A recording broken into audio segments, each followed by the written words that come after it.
नमस्कार, मैं हूं राहुल सिंह सोलंकी। विमर्श के इस YouTube चैनल पर आप सभी का स्वागत है।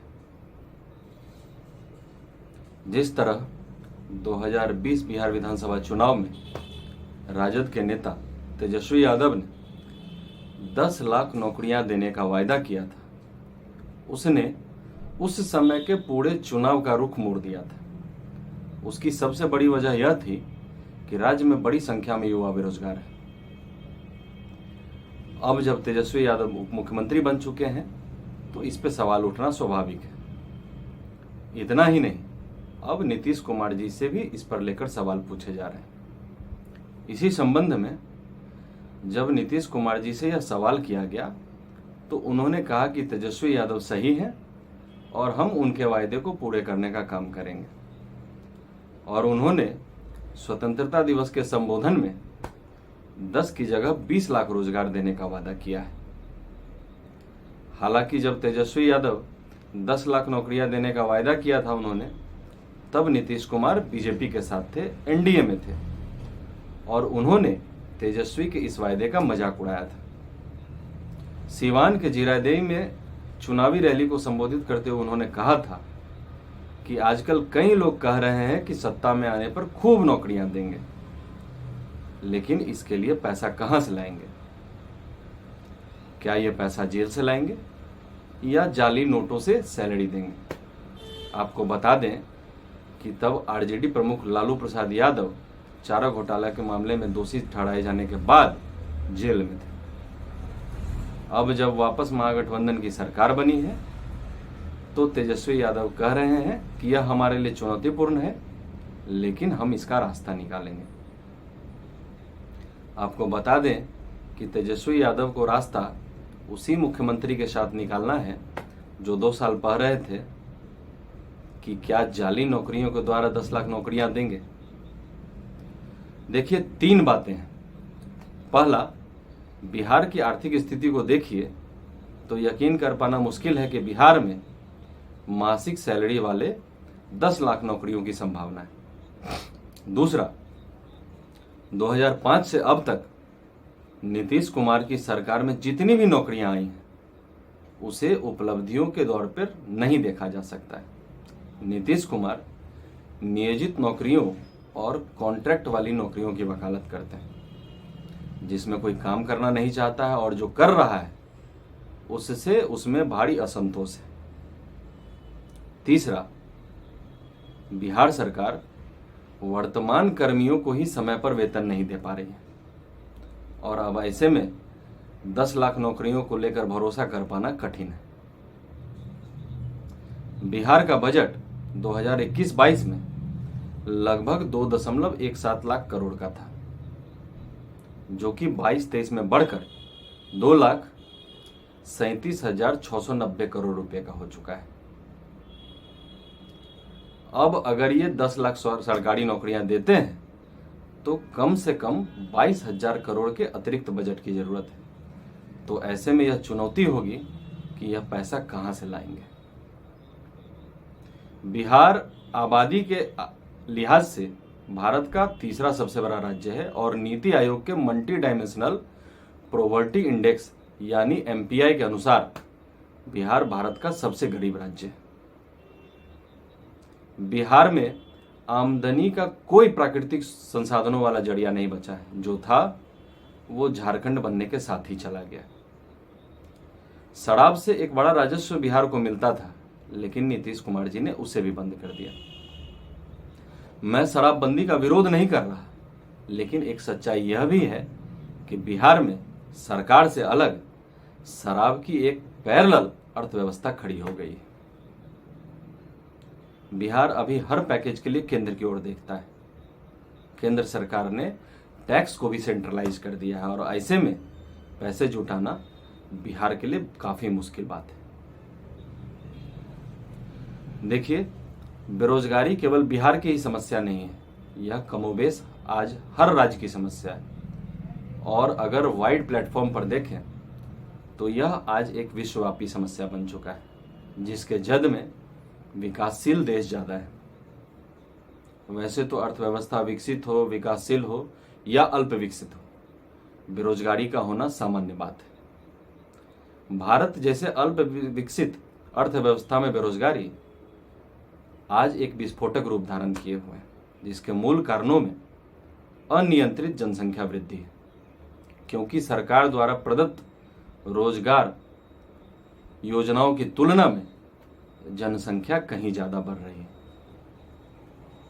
आज देश में बड़ी समस्या शिक्षित बेरोजगारों की है, क्योंकि एक अल्प विकसित अर्थव्यवस्था की तकनीक देश के सभी युवाओं को रोजगार देने में असमर्थ होती है। रोजगार की उपलब्धता से कहीं ज्यादा श्रम शक्ति के विकास की दर है, जो अप्रत्याशित रूप से बढ़ती जा रही है। हमारे देश में उद्योग क्षेत्र व सेवा क्षेत्र का दायरा सीमित है, जिसमें बढ़ती जनसंख्या को स्वयं में समाहित करने की क्षमता ना के बराबर है। पिछले कुछ दशकों में सरकार के द्वारा रोजगारों के अवसरों में वृद्धि करने की दृष्टि से अनेक योजनाओं को लाया गया, जैसे नेहरू रोजगार योजना, रोजगार गारंटी कार्यक्रम आदि क्रियान्वित किए गए। युवाओं के सहायतार्थ व्यापक व्यवसाय प्रशिक्षण योजनाओं को भी लागू किया गया। कृषि एवं गैर कृषि क्षेत्र में विज्ञान को बढ़ावा दिया गया। इन प्रयासों के बावजूद भी देश में बेरोजगारी घटने की बजाय दिन प्रतिदिन बढ़ती जा रही है। उसका एकमात्र कारण यह है कि हमारी जनसंख्या अनियंत्रित रूप से बढ़ रही है।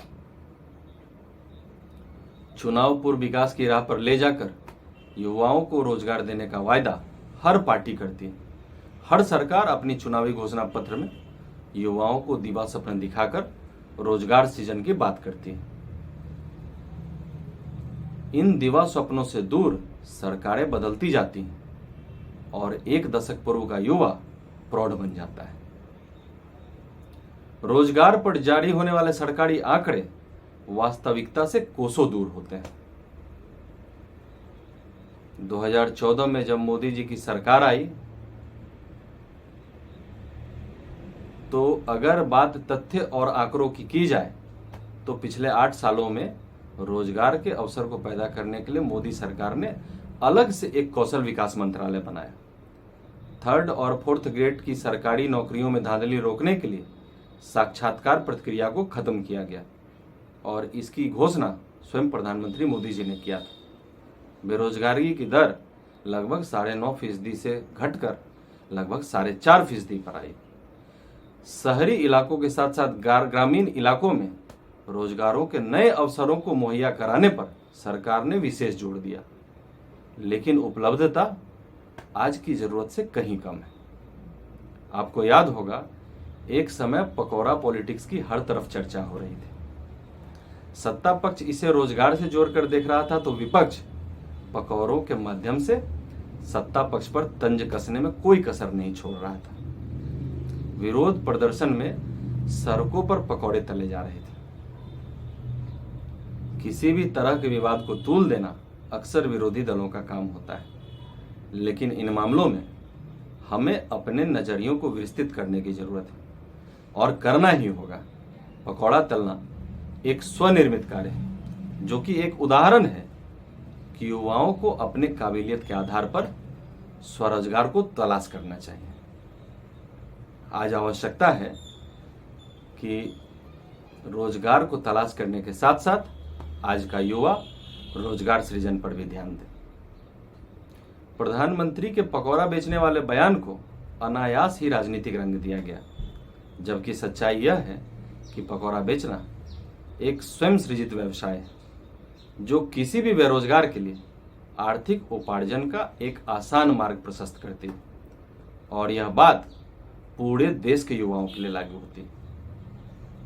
आज देश की अर्थव्यवस्था में लगभग 40% योगदान व्यापार जगत का है। छोटे परचून की दुकान से लेकर मल्टीनेशनल मॉल तक सामानों की बिक्री की जा रही है। तो क्या फर्क पड़ता है कि एक बेरोजगार अंडा बेचे या चाय बेचे या पकौड़ा? यह तो मानसिकता का अंतर है कि KFC जैसे ब्रांडेड स्टोर के पकौड़ों को बेचना हम शान समझते हैं और ठेले पर पकौड़े बेचने की बात को राजनीति के रूप में कहीं न कहीं उपहास के रूप में लाकर युवाओं के मनोबल को तोड़ने का काम किया जाता है। राजनीतिक तुष्टीकरण से दूर होकर सोचने पर हर व्यक्ति नौकरी की जगह स्वरोजगार का समर्थन करेगा, क्योंकि नौकरी सीमित है और तीव्र गति से बढ़ रही जनसंख्या को नौकरी के आयाम में फिट कर पाना संभव नहीं है। भीख मांगने से अच्छा है कोई मजदूरी कर रहा है। आज अगर कोई पकौड़े बेच रहा है तो निश्चित रूप से उसकी आने वाली अगली पीढ़ी समृद्ध होगी। हम जो कार्य कर रहे हैं वह अगर इस दुनिया में कोई नहीं करता तो क्या होता? क्या समाज चलता? कोई भी कार्य छोटा या बड़ा या नहीं होता। इसे छोटा और बड़ा बनाती है हमारी राजनीतिक सोच।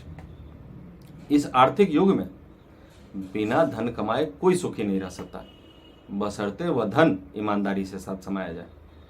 कोई फर्क नहीं पड़ता कि कोई चाय बेचता है, अंडा फेंकता है या पकौड़े तलता है।